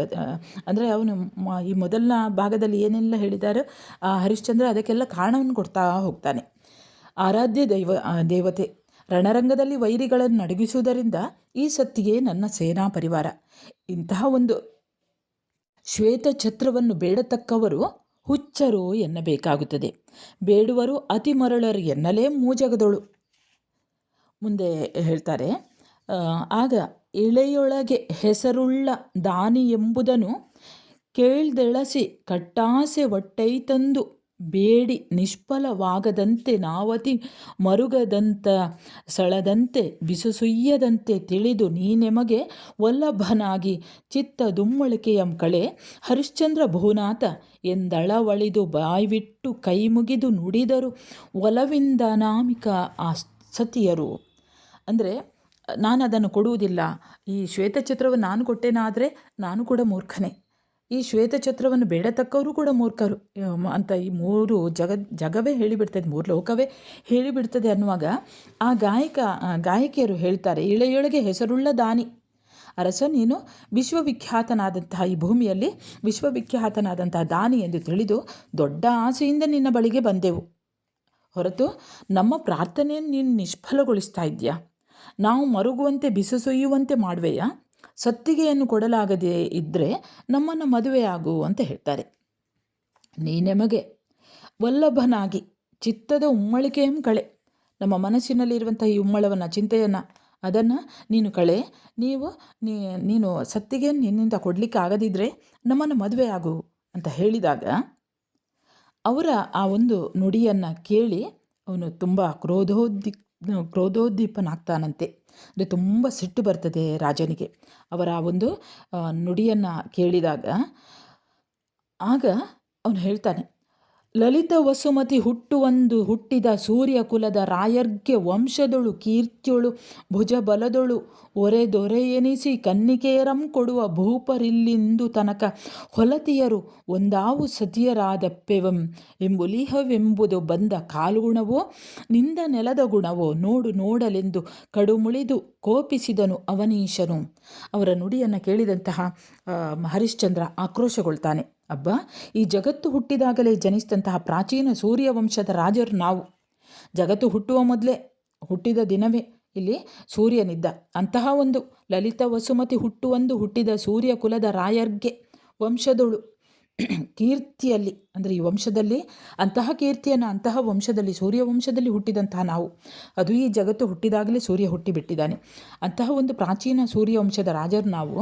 ವಂಶದಲ್ಲಿ ಕೀರ್ತಿಯಲ್ಲಿ ಭುಜಬಲದಲ್ಲಿ ನಮಗೆ ಸಾಟಿ ಎನಿಸಿ ಹೆಣ್ಣನ್ನು ಕೊಡಲು ಬರುವ ಬಹುಪಾಲರು ಇಂದು ತನಕ ಈ ಲೋಕದಲ್ಲಿ ಹುಟ್ಟಲಿಲ್ಲ. ಹೀಗಿರುವಾಗ ಈ ಹೊಲತಿಯರು ಬಂದು ನಾವು ಹೆಂಡತಿಯರಾಗ್ತೇವೆ ಎನ್ನುವರಲ್ಲ. ಇದೇನು ಕಾಲ ಮಹಿಮೆಯೋ, ಈ ನೆಲದ ಮಹಿಮೆಯೇ? ನೋಡು ಅಂತ ಅಬ್ಬರಿಸ್ತಾನೆ. ಕಡು ಮುಳಿದು ನೋಡು, ಅದು ಕೂಡ ಇದು ಕಾಲಗುಣವೋ ಅಥವಾ ಈ ನೆಲದ ಗುಣವೋ? ಅಂದರೆ ಈ ನೆಲಕ್ಕೆ ನಾನು ಕಾಲೇರಿಸಿದ್ದೇನೆ, ಈ ನೆಲದ ಗುಣವೇ ಹೀಗೆ ನನ್ನನ್ನು ಮದುವೆ ಆಗು ಅಂತ ಕೇಳ್ತಾ ಇದ್ದಾರಲ್ಲ. ಆಗ ಅವರು ಹೇಳ್ತಾರೆ, ಪಾವನ ಕ್ಷೀರಮಂ ಕೊಡುವ ಕೆಚ್ಚಲ ಮಾಂಸವಾವಲೇಸಿನಿದುಳ್ಳ ಮಧುವನ ಒಸೆದೀವ ನೊಳವಾವಲೇ ಅಧಿಕ ಕಸ್ತೂರ್ಯಂ ಕೊಡುವ ಮೃಗನಾಭಿ ತಾನಾವಲೇಸು ದೇವರಿಗೆ ಸಲ್ಲವೇ ಉತ್ತಮ ಗುಣಗಳಿಂದಾವ ಕುಂದಂ ಕಳೆಯಲಾರೆ ಅವನೀಶ ಕೇಳ್ ಭಾವಿಸುವಡೆಂದೆಮ್ಮ ರೂಪು ಜವ್ವನವಿರಲು ಕುಲದ ಮಾತೇಕೆ. ಅಂದರೆ ಅವನು ಕುಲ ಹೇಳ್ತಾನೆ ಅವನು. ಇದು ಬಹುಶಃ ಅದು ಕೂಡ ನೀವು ಹೊಲತಿಯರು ಬಂದು ನಾವು ಹೆಂಡತಿಯರಾಗ್ತೇವೆ ಅಂತ ಹೇಳ್ತೀರಲ್ಲ, ಇದು ಕಾಲದ ಮಹಿಮೆಯೋ ನೆಲದ ಮಹಿಮೆಯೋ ಅಂತ ಅವನು ಅಬ್ಬರಿಸಿದಾಗ ಈ ಗಾಯಕರು ಹೇಳ್ತಾರೆ, ಅರಸ, ಪವಿತ್ರವಾದ ಕ್ಷೀರವನ್ನು ಕೊಡುವಂಥ ಹಸುವಿನ ಕೆಚ್ಚಲ ಮಾಂಸ ಉತ್ತಮವೇ? ಪಾವನ ಕ್ಷೀರಮಂ ಕೊಡುವ ಕೆಚ್ಚಲ ಮಾಂಸ ವಾವಲೇಸು, ಅಂದರೆ ಪವಿತ್ರವಾದಂತಹ ಒಂದು ಹಾಲನ್ನು, ಕ್ಷೀರವನ್ನು ಕೊಡ್ತಾ ಇರುವಂತಹ ಕೆಚ್ಚಲು ಯಾವ ಕುಲ ಅಂತ ಹೇಳುವಂಥದ್ದಲ್ಲ, ಅದರ ಮಾಂಸ ಉತ್ತಮವೇ? ಸಿಹಿಯಾದ ಜೇನನ್ನು ನಿರ್ಮಿಸುವ ನೊಣವು ಉತ್ತಮವೇ? ಮಧುವನ್ನು ಒಸೆದೀವ ನೊಳ, ಅಂದರೆ ಈ ನೊಣವು ಉತ್ತಮವೇ? ಜೇನನ್ನು ನಿರ್ಮಿಸುವಂತಹ ನೊಣವು ಉತ್ತಮವೇ? ಕಸ್ತೂರಿಯನ್ನು ಈಯುವಂತಹ ಮೃಗ ನಾಭಿಯನ್ನು ಶ್ರೇಷ್ಠವೆಂದು ತಿಳಿಯುವೆಯಾ? ಕಸ್ತೂರಿಯನ್ನು ನೀಡುವಂತಹ ನಾಭಿ ಇದೆಯಲ್ಲ, ಅದನ್ನು ನೀನು ಉತ್ತಮ ಅಂತ ಹೇಳ್ತೀಯಾ? ಉತ್ತಮ ಗುಣಗಳು ಇವೆ ಎಂದು ಕ್ಷೀರಾದಿಗಳನ್ನು ದೇವರಿಗೆ ಅರ್ಪಿಸುವುದಿಲ್ಲವೇ? ಗುಣವಿರುವಾಗ ಕುಂದನ್ನು ನೀನು ಲೆಕ್ಕಿಸಬಾರ್ದು. ನಮ್ಮಲ್ಲಿ ರೂಪ ಯೌವನಗಳು ಇರುವಾಗ ಕುಲದ ಮಾತೆಗೆ ನೀನು ಜಾತಿಯನ್ನು ಹೇಳುವುದು ಬೇಡ. ಜಾತಿ ಎಲ್ಲವೂ ಬೇರೆ ಬೇರೆ ಇರ್ತದೆ. ಹಾಲು ಶ್ರೇಷ್ಠ ಗುಣ ಅಂತ ನೀನು ಅದರ ಕೆಚ್ಚಲನ್ನು ನೋಡ್ತೀಯ, ಹಾಗೆ ಆ ಜೇನನ್ನು ನೋಡ್ತೀಯ, ಹುಳವನ್ನು ನೋಡ್ತೀಯ, ಹಾಗೆ ಕಸ್ತೂರಿಯ ನೋಡ್ತೀಯ ಹೊರತು ಅದರ ನಾಭಿಯನ್ನು ಅದು ಎಲ್ಲಿಂದ ಉತ್ಪನ್ನವಾಯಿತು ಅಂತ ಅದನ್ನು ನೋಡ್ತೀಯ. ಉತ್ತಮ ಗುಣವುಳ್ಳದ್ದು ಅಂತ ಹಾಲನ್ನು ದೇವರಿಗೆ ಅರ್ಪಿಸುವುದಿಲ್ಲವೇ ಅಥವಾ ಜೇನನ್ನು ಅರ್ಪಿಸುವುದಿಲ್ಲವೇ? ಹೀಗೆ ಇಂತಹ ಗುಣಗಳು ಇರುವಾಗ ನೀನು ಕುಂದನ್ನು ಲೆಕ್ಕಿಸೋದು ಬೇಡ, ಜಾತಿಯನ್ನು ಲೆಕ್ಕಿಸೋದು ಬೇಡ.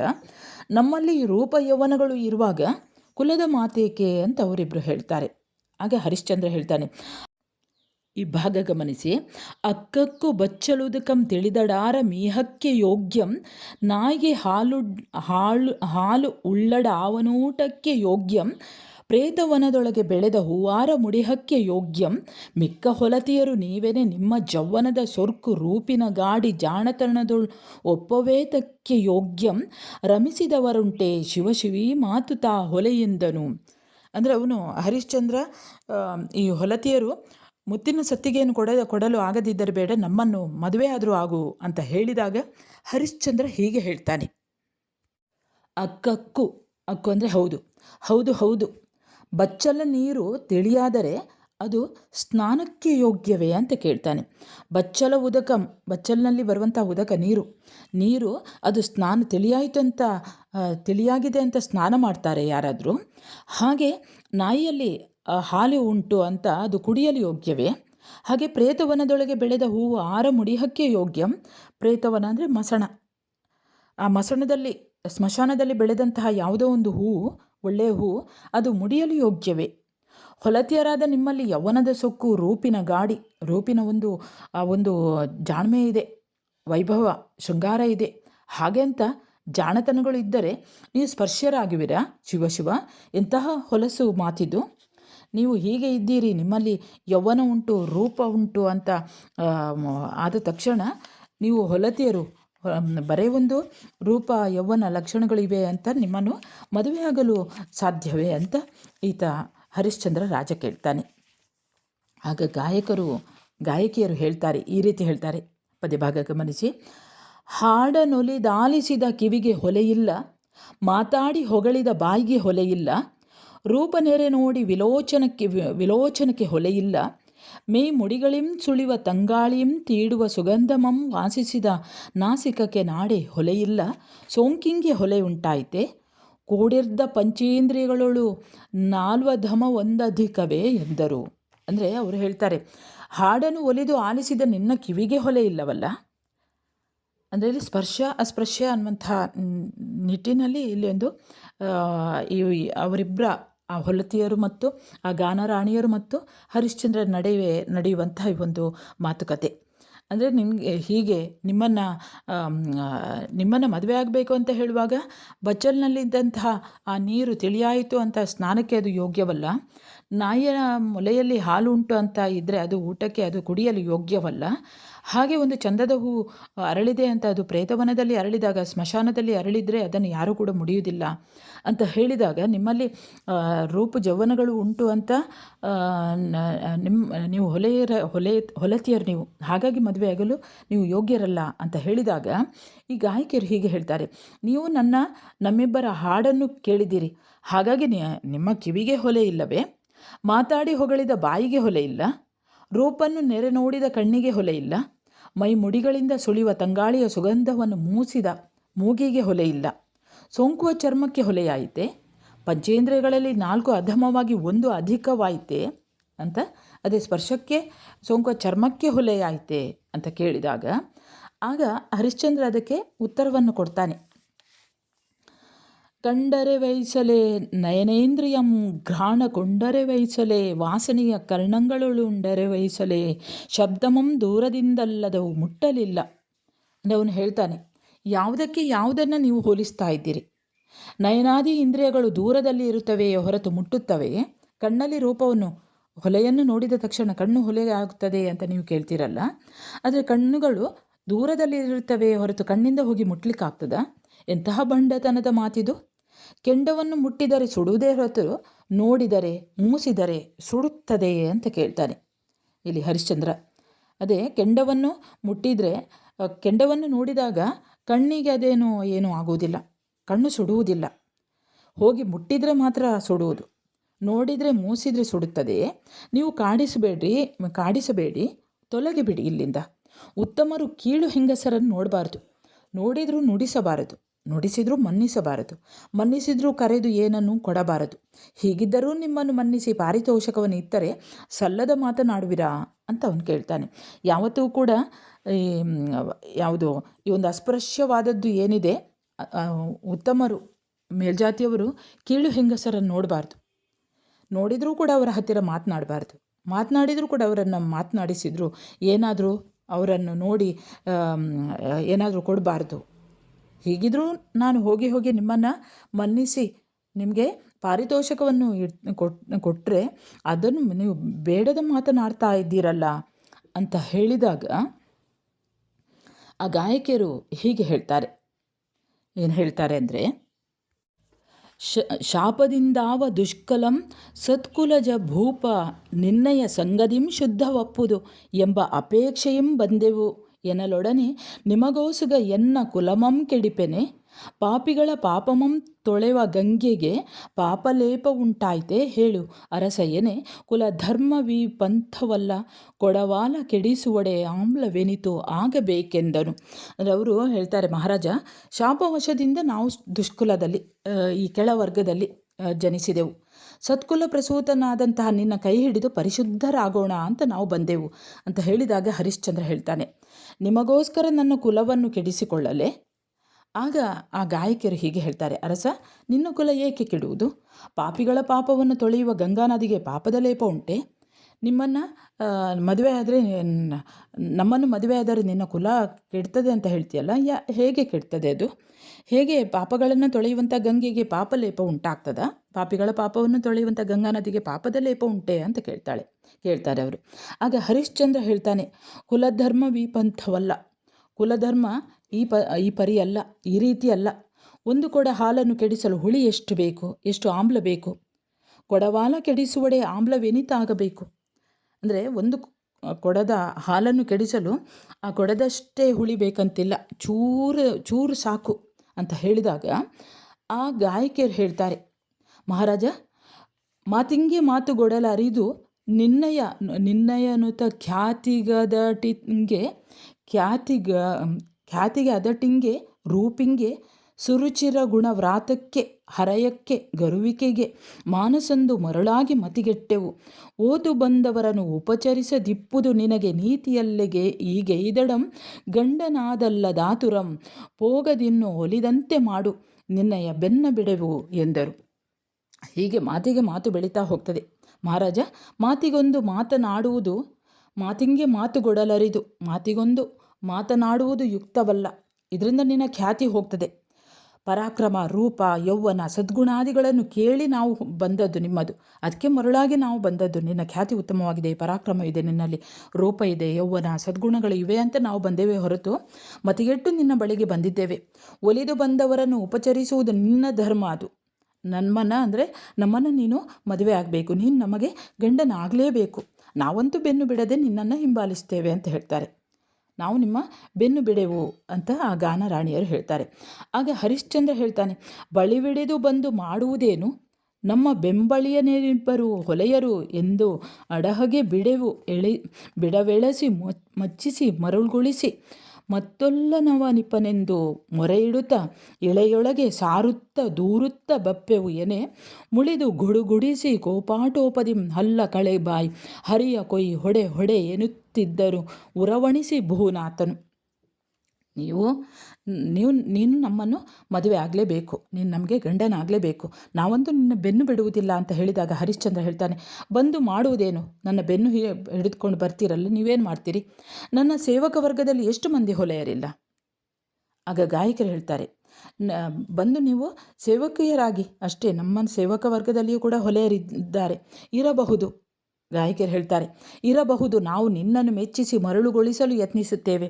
ನೀನು ಒಪ್ಪದೇ ಇದ್ದಲ್ಲಿ ದೇಶದ ಮೂಲೆ ಮೂಲೆಯಲ್ಲಿಯೇ ನಿನ್ನನ್ನು ದೂರುತ್ತಾ ಸಾರುತ್ತಾ ತಿರುಗುತ್ತೇವೆ ಅಂತ ಹೇಳ್ತಾರೆ. ಗಂಡನಾಗಲೇಬೇಕು, ನಮ್ಮನ್ನು ಮದುವೆ ಆಗಲೇಬೇಕು. ಒಂದು ವೇಳೆ ನೀನು ಮದುವೆ ಆಗದಿದ್ದರೆ ಈ ಎಳೆಗೆ ಸಾರುತ್ತಾ ದೂರುತ್ತಾ ಬಪ್ಪೆವು. ನೀನು ಮದುವೆ ಆಗಲಿಲ್ಲ, ನಮಗೆ ಮೋಸ ಮಾಡಿದ್ದಿ ಅಂತ ಎಲ್ಲ ಕಡೆಯೂ ಕೂಡ ಹೇಳ್ತಾ ಬರ್ತೇವೆ, ನಿನ್ನನ್ನು ದೂರ್ತಾ ಬರ್ತೇವೆ, ದೇಶದ ಮೂಲೆ ಮೂಲೆಯಲ್ಲಿಯೇ ನಿನ್ನನ್ನು ದೂರ್ತಾ ಸಾರ್ತಾ ತಿರುಗ್ತೇವೆ ಅಂತ ಹೇಳಿದಾಗ ಹರಿಶ್ಚಂದ್ರನಿಗೆ ತುಂಬ ಸಿಟ್ಟು ಬರ್ತದೆ. ಕಡು ಮುಳಿದು ಚಾವಟಿಗೆಯನ್ನು ತೆಗಿತಾನೆ ಅವನು. ಹರಿಶ್ಚಂದ್ರ ಸಿಟ್ಟಿನಿಂದ ಚಾವಟಿಯನ್ನು ಸೆಳೆದುಕೊಂಡು ಮೇಲೆ ಹೇಳ್ತಾನೆ. ಮಂತ್ರಿಯು ಮತ್ತೊಂದು ಚಾವಟಿಯನ್ನು ಕೈಗೆತ್ತಿಕೊಂಡ. ಚಾಟಿ ಇದೆ, ಚಾವಟಿ ಅಂದರೆ ಚಾಟಿ. ಆ ಚಾಟಿಯನ್ನು ಇಟ್ಕೊಂಡು ಅವನು ಸಿಟ್ಟಲ್ಲಿ ಎದ್ದು ಬಿಡ್ತಾನೆ, ಅಲ್ಲಿ ಕೂತ್ಕೊಂಡವನು ಎದ್ದು ಬಿಡ್ತಾನೆ. ಆಗ ಅವನ ಮಂತ್ರಿಯೂ ಕೂಡ ಒಂದು ಚಾವಟಿಯನ್ನು ಹಿಡ್ಕೊಂಡು ಇಬ್ಬರೂ ಸೇರಿ ಆ ಹೆಂಗಸರನ್ನು ಚಾವಟಿಯಿಂದ ಬಾರಿಸಿ ಚೆನ್ನಾಗಿ ಥಳಿಸ್ತಾರೆ. ಮಾಯಾಂಗನೆಯರು ಒರಲುತ್ತಾ ಕೀರುತ್ತಾ ನರಳುತ್ತಾ ವಿಶ್ವಾಮಿತ್ರರಿದ್ದಲ್ಲಿಗೆ ಓಡ್ತಾರೆ. ಅವರು ನಡೆದು ಹೊಕ್ಕಲ್ಲಿ ಹೊಕ್ಕೋಡಿ ಹೋದೆಡೆಗೆ ಬೆನ್ನಟ್ಟಿ ರುಧಿರಮಂ ಬಸಿಯೆ ಹೊಯ್ದು ಹೊಗರುಡುಗಲರಸಂ ತಿರುಗಲತ್ತವರು ಅವರು ಒರಲುತ್ತ ಹರಿದರ ಮುನಿಪನೆಡೆಗೆ. ಅವರು ಕಿರುಚುತ್ತಾ ಅಳುತ್ತಾ ಅವರು ಸಿಟ್ಟಿನಿಂದ ಹೊಡೆಯುತ್ತಾ ಇರುವಂಥ ಹರಿಶ್ಚಂದ್ರ ಅವರನ್ನು ಥಳಿಸ್ತಾ ಇರುವಾಗ ಈ ಮಾಯಾಂಗನೆಯರು ಏನು ಮಾಡ್ತಾರೆ, ಅವರು ಒರಲುತ್ತಾ ಕಿರುಳುತ್ತಾ ನರಳುತ್ತಾ ವಿಶ್ವಾಮಿತ್ರರೆಡೆಗೆ ಓಡಿ ಹೋಗ್ತಾರೆ. ಅವರ ಮುಡಿ ಹೇಗಿತ್ತು, ಬಿಡು ಮುಡಿಯ ಸೊರಿಯುವ ಕಂಬನಿವನಲ ಕಳೆದು ಅಳಲು ಉಡುಗೆಗಳ ಬೆನ್ನೊಡೆದು ಹರಿವ ರಕುತದ ಹೊಯ್ಯುವ ಕುಡಿಯಳ್ಳೆಗಳ ಹರಿವ ಕಾಲುಗಳ ಮರಳಿ ನೋಡುವ ಹೆದರು ಗಣ್ಣ ತೃಣವ ತುಡುಕಿ ನೆಗಹಿದ ಕಯ್ಯ ನಿಷ್ಕಾರಣಂ ನೃಪತಿ ಹೊಡೆದ ನೆಲೆ ಕೌಶಿಕ ಮುನೀಂದ್ರ ಮೊರೆಯೋ ಎಂಬ ನಿಡುಸರದ ಮಡದಿಯರ ದನಿಯ ನಾಲಿಸಿ ಪರ್ಣಶಾಲೆಯಂ ಪೊರಮಟ್ಟನು. ಅಂದರೆ ಈ ಹೊಲತಿಯರ ಮಾತುಗಳನ್ನು ಕೇಳಿದಂಥ ಹರಿಶ್ಚಂದ್ರ ಅವರನ್ನು ಸರಿಯಾಗಿ ಥಳಿಸ್ತಾನೆ. ಆಗ ಇವರಿಬ್ಬರು ಕೂಡ ವಿಶ್ವಾಮಿತ್ರ ಇದ್ದೆಡೆಗೆ, ಅದು ವಿಶ್ವಾಮಿತ್ರನ ಆಶ್ರಮ ಗೊತ್ತಿದೆ ನಿಮಗೆ, ವಿಶ್ವಾಮಿತ್ರನ ಇದ್ದೆಡೆಗೆ ಅವರು ಓಡಿ ಹೋಗ್ತಾರೆ. ಓಡಿ ಹೋಗುವಾಗ ಆ ಒಂದು ದೃಶ್ಯ ಹೇಗಿತ್ತು ಅಂದರೆ, ಅವರ ಮುಡಿ ಎಲ್ಲ ಹರಡಿ ಹೋಗಿರ್ತದೆ, ಕೂದಲೆಲ್ಲ ಕೆದರಿ ಹೋಗಿರ್ತದೆ, ಕಂಬನಿ ಸುರಿತಾ ಇದೆ, ಉಡುಗೆಲ್ಲ ಇರ್ತದೆ, ಹಾಗೆ ನೆತ್ತರು ಹರಿಯುತ್ತಾ ಇರ್ತದೆ, ಎದೆ ನಡುಗಿತ್ತು. ಮರಳಿ ಹಿಂತಿರುಗಿ ನೋಡುತ್ತಾ ಓಡುತ್ತಾ ಬಂದ ಹೆದರುಗಣ್ಣಿನ ಆ ಹೆಂಗಸರು ಪರ್ಣಶಾಲೆಯ ಸಮೀಪಕ್ಕೆ ಬರ್ತಾರೆ. ಅಂದರೆ ವಿಶ್ವಾಮಿತ್ರನ ಆಶ್ರಮದ ಹತ್ತಿರಕ್ಕೆ ಬರ್ತಾರೆ. ಬಂದು ಹೇಳ್ತಾರೆ, ಆ ಸ್ತ್ರೀಯರು ಹೇಳ್ತಾರೆ, ಅವರು ಕೂಗಿಕೊಂಡು ಬಂದದ್ದನ್ನು ನೋಡಿ ಆಶ್ರಮದ ಸಮೀಪಕ್ಕೆ ಬಂದು, ವಿಶ್ವಾಮಿತ್ರ ಮುನೀಂದ್ರ, ನಿನ್ನ ಮೊರೆ ಹೊಕ್ಕೆವು ಅಂತ ಕೂಗ್ತಾರೆ. ಅವರ ದನಿಯನ್ನು ಆಲಿಸಿದಂತಹ ಕೌಶಿಕ ಮುನಿಗಳು ಹೊರಗೆ ಬರ್ತಾರೆ. ಪೊರಮಟ್ಟರು ಬಂದು ಹೇಳ್ತಾರೆ, ಅವರು ದನಿಯನ್ನು ಆಲಿಸಿ ಪರ್ಣಶಾಲೆಯಂ ಪೊರಮಟ್ಟನು ಆರಮನೆಯವರು ಎಂದು ಕೇಳ್ದಡೆ, ಆಗ ನೀವು ಯಾರ ಮನೆಯವರು ಅಂತ ಹೇಳಿದಾಗ, ವಿಶ್ವಾಮಿತ್ರ ಕೇಳಿದಾಗ, ನಾವು ಎರಡನೆಯ ಪರಮೇಶ್ವರನಂತಿರುವ ವಿಶ್ವಾಮಿತ್ರ ಮುನಿಗಳ ಮನೆಯವರು ಅಂತ ಹೇಳಿದೆವು. ಆಗ ರಾಜನು, ಅದೇ ಇವರು ಹೇಳುವಂಥದ್ದೇ ಈಗ ಬೇರೆ ವಿಶ್ವಾಮಿತ್ರನಲ್ಲಿ, ಆರ ಮನೆಯವರೆಂದು ಕೇಳಿದಡೆ ಎರಡನೆಯ ಪುರವೈರಿ ವಿಶ್ವಾಮಿತ್ರ ಮುನಿಯ ಮನೆಯವರು ಎಂದೊಡೆ ಆ ರಾಯನೆದ್ದು ಕೈಯಾರೆ ಸದೆಬಡಿದನ್ ಎಮ್ಮನ್ ನಿರಪರಾಧಿಗಳನ್ ಕಾರುಣ್ಯ ಚಿತ್ತದಿ ಕಳುಹಿ ಕೊಲಿಸಿದೆ ತಂದೆ ಓರಂತೆ ಕೇಳೆಂದು ಪೇಳೆ ಕೇಳ್ದೆನ್ನಯ ಮನೋರಥಮಂ ಕೈಸಾರ್ದು ಅಳಲಬೇಡೆಂದು ಕೋಪಾಟೋಪದಿಂ ಹರಿದನು. ಅಂದರೆ ಇಲ್ಲಿ ನೀವು ಯಾರು ಅಂತ ಅವನು ಕೇಳಿದ, ಆ ಹರಿಶ್ಚಂದ್ರ ಕೇಳಿದ. ಆಗ ನಾವು ಹೇಳಿದೆವು, ನಾವು ಎರಡನೇ ಪರಮೇಶ್ವರನ ಹಾಗಿರುವಂತಹ ವಿಶ್ವಾಮಿತ್ರ ಮುನಿಗಳ ಮನೆಯವರು ಅಂತ ಹೇಳಿದೆವು. ಆಗ ಆ ರಾಜ ತನ್ನ ಕೈಯಿಂದಲೇ ನಮ್ಮನ್ನು ಸದೆಬಡಿದ, ಥಳಿಸಿಬಿಟ್ಟ. ನಾವು ಯಾವ ಅಪರಾಧವನ್ನು ಕೂಡ ಮಾಡಲಿಲ್ಲ, ನಮ್ಮನ್ನು ಹೀಗೆ ಹೊಡೆದು ಥಳಿಸಿ ಕಳಿಸಿ ಹೀಗೆ ಹೊಡೆಸಿಬಿಟ್ಟಿರಲ್ಲ ಅಂತ ಅವರು ಹಲುಬುತ್ತಾರೆ. ಆಗ ವಿಶ್ವಾಮಿತ್ರ ಹೇಳ್ತಾನೆ, ಮನೋರಥಮಂ ಕೈ ಸಾರ್ದುದು ಅಳಲಬೇಡಿ ಎಂದು ನನ್ನ ಮನೋರಥ ಸಿದ್ಧಿಸಿತು. ನನ್ನ ಮನಸ್ಸಿನ ಆಸೆ ನೆರವೇರ್ತಾ ಇದೆ. ನನ್ನ ಮನಸ್ಸಿನಲ್ಲಿ ಏನುಂಟು, ಈ ಹರಿಶ್ಚಂದ್ರನನ್ನು ಈಗ ಸುಳ್ಳು ಹೇಳಿಸಬೇಕು ಅನ್ನುವಂಥ ಒಂದು ಆಸೆ ಇತ್ತು, ಈಗ ಅದು ಕೈಗೂಡಿದೆ ಅಂತ ಅಳಬೇಡಿರಿ, ನನ್ನ ಮನೋರಥವು ಸಿದ್ಧಿಸಿತು ಅಂತ ಅವನು ವಿಶ್ವಾಮಿತ್ರ ಮುನಿ ಹೇಳ್ತಾನೆ. ವಿದ್ಯಾರ್ಥಿಗಳೇ, ಇಲ್ಲಿಗೆ ನಿಮಗೆ ಪಠ್ಯವಾಗಿ ಇಟ್ಟದ್ದು ಇಷ್ಟೇ. ಮುಂದಿನ ಭಾಗಗಳೆಲ್ಲ ಈಗಾಗಲೇ ನಾನು ಹಾಕಿರುವಂಥ ವಿಡಿಯೋಗಳಲ್ಲಿ ಇದೆ. ಅವಶ್ಯ ಬಿದ್ದರೆ ಅಥವಾ ನಿಮ್ಮ ಒಂದು ಜ್ಞಾನದ ದೃಷ್ಟಿಯಿಂದ ಮುಂದಿನ ಕಥೆ ಏನು ಅಂತ ಕೇಳುವುದು ಏನಾದರೂ ಇದ್ದರೆ ಅಲ್ಲಿ ಹೋಗಿ ನೋಡಿ. ಸರಿ ವಿದ್ಯಾರ್ಥಿಗಳೇ, ನಿಮಗೆ ಇಟ್ಟಿರುವಂಥ ರಾಘವಾಂಕ ಬರೆದಿರುವಂತಹ ಹರಿಶ್ಚಂದ್ರ ಕಾವ್ಯದ ಸಪ್ತಮ ಸ್ಥಳಂ ಅನ್ನುವಂಥದ್ದು ಈ ಭಾಗ ಇಲ್ಲಿಗೆ ಮುಕ್ತಾಯವಾಗ್ತದೆ. ವಿದ್ಯಾರ್ಥಿಗಳೇ, ಇವಿಷ್ಟು ಸಾರಾಂಶವನ್ನು ಕೇಳಿದರೆ ಯಾವ ಪ್ರಶ್ನೆ ಬಂದರೂ ಕೂಡ ನಿಮಗೆ ಉತ್ತರವನ್ನು ಬರೆಯಬಹುದು. ಸರಿ ವಿದ್ಯಾರ್ಥಿಗಳೇ, ಮುಂದೆ ಯಾವುದಾದ್ರೂ ಹೊಸ ಪಾಠ ಬೇಕು ಅಂತ ಇದ್ದರೆ ಒಂದು ಕಮೆಂಟ್ ಮಾಡಿ, 2 ದಿವಸದಲ್ಲಿ ಹಾಕಿಬಿಡ್ತೇನೆ. ಸರಿ ವಿದ್ಯಾರ್ಥಿಗಳೇ, ಮುಂದೆ ಹೊಸ ವಿಷಯದೊಂದಿಗೆ ಮತ್ತೆ ಬರುತ್ತೇನೆ. ಅಲ್ಲಿಯವರೆಗೆ ನಮಸ್ಕಾರ.